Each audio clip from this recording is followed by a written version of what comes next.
આજ બ્રહ્મ જે અણુ અણુની અંદર વ્યાપ્ત છે, જેને કૃષ્ણ એ બે અલગ અલગ શબ્દોથી સમજી શકાય છે. એ જ બ્રહ્મ કૃષ્ણ એટલે એનું અસ્તિત્વ, એક્ઝિસ્ટન્સ, જે હંમેશા છે. આપણે નહોતા ત્યારે પણ એ તત્વ હતું, આપણે છીએ ત્યારે પણ છે, અને આપણે નહીં હોઈએ ત્યારે પણ જે હંમેશા રહેશે તે પરમ તત્વ, એ જ પ્રભુ. એને સંસ્કૃતમાં એક દોઢ અક્ષરમાં કેવું હોય તો એને કૃષ્ણ એમ કહેવાય. કૃષ્ણ એટલે અસ્તિત્વ, એક્ઝિસ્ટન્સ, અને અણનો અર્થ થાય આનંદ. આ વ્યાખ્યા ગોપાલ તાપનીય ઉપનિષદમાં તો છે જ, પરંતુ આ જ વ્યાખ્યા શ્રીમદ મહાભારતની અંદર પણ છે. કૃષ્ણ શબ્દની વ્યાખ્યા કૃષિ ભૂવાચક શબ્દ હણશ્ચ નિવૃત્તિ વાચક તયોરૈક્યમ પરમ બ્રહ્મ કૃષ્ણ ઇત્યભિધીયતે. આ કૃષ્ણ એટલે જે અસ્તિત્વ છે, અને બીજી વાત છે આનંદમય છે, એટલે સત સ્વરૂપ છે, આનંદ સ્વરૂપ છે.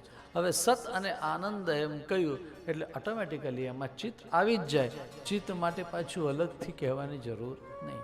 જે અણુ અણુની અંદર વ્યાપ્ત છે, આનંદ રૂપ, એ બ્રહ્મને કૃષ્ણ કહેવાય. પ્રત્યેક અણુ અણુની અંદર છે, અને જે આનંદ રૂપ છે એ બ્રહ્મને કૃષ્ણ કહેવાય.